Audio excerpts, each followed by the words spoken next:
Hey, MrGreatshot here.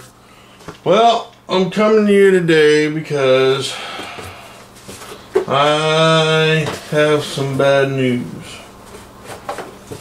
Alright, so I've prepared my Taurus 992.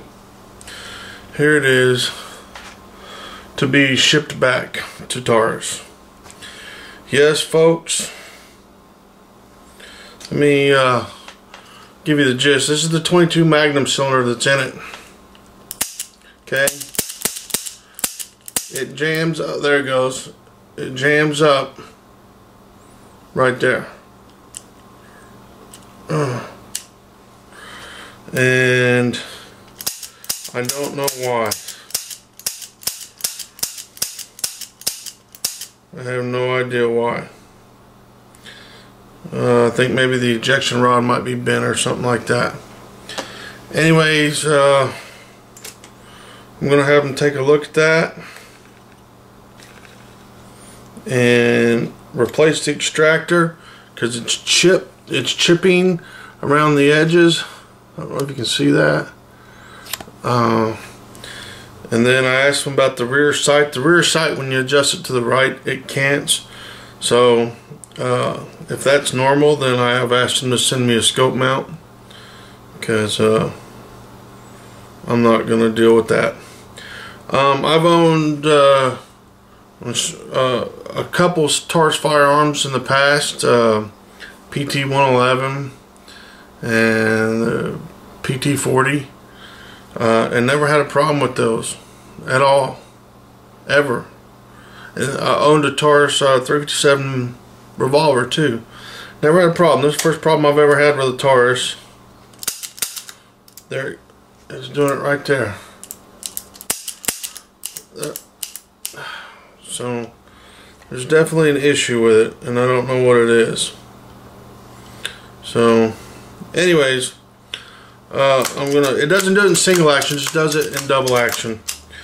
So I'm sending it off to Taurus.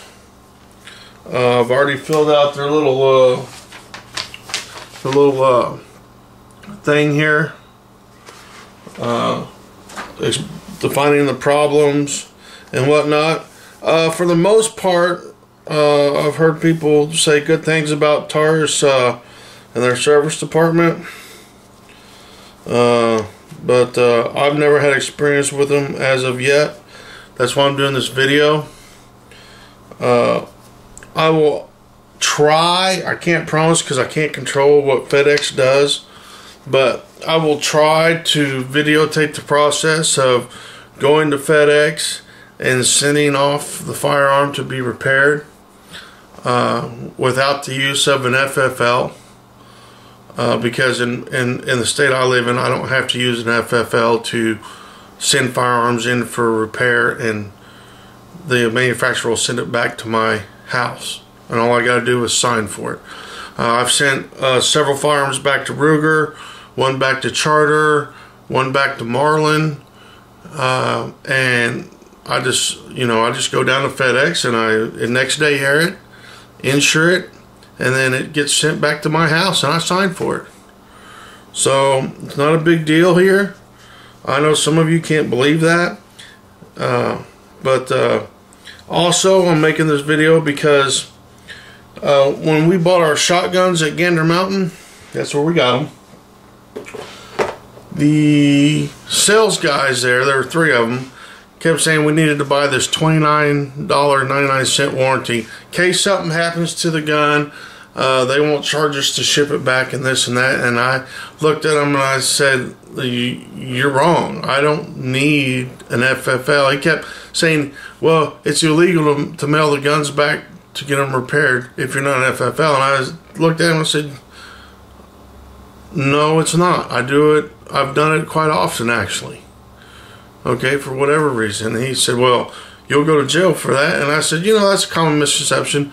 But whatever, have your, we don't want the warranty. And they kept hounding us on that warranty. Okay? Don't buy into that shit. If you live, it's very easy to find out if it's legal or not. Just Google it. Okay?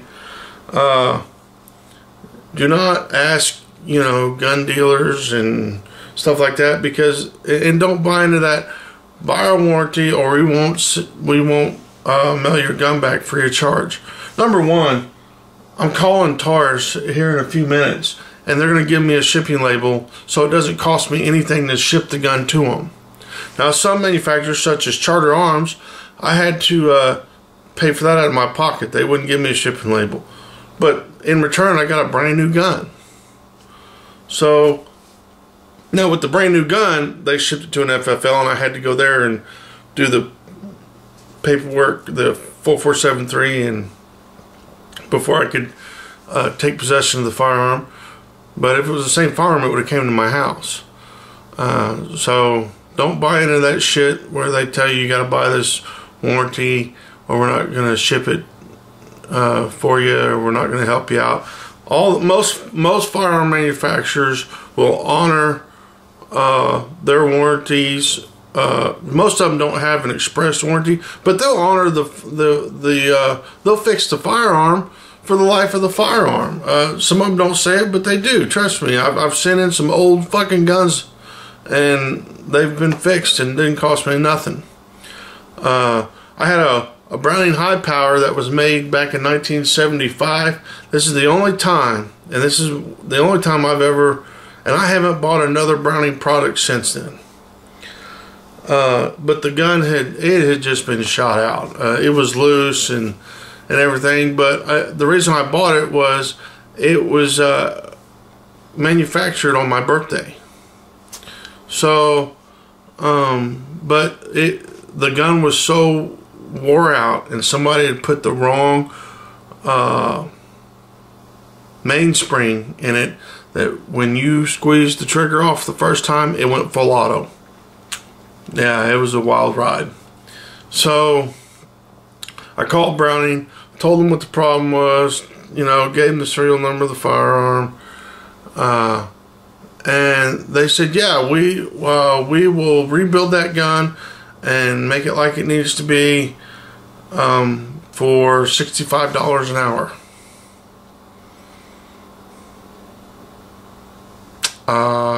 I said,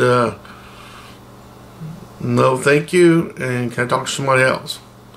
And that was the bottom line. They wanted $65 an hour to repair a firearm that had gone full auto. So basically I took care of the issue a different way. Anyways, I will keep you guys updated. I will try to videotape the process like I said. With that being said, MrGreatshot says, treat your fellow man the way you want to be treated. And remember, people, guns don't go off by themselves. Later.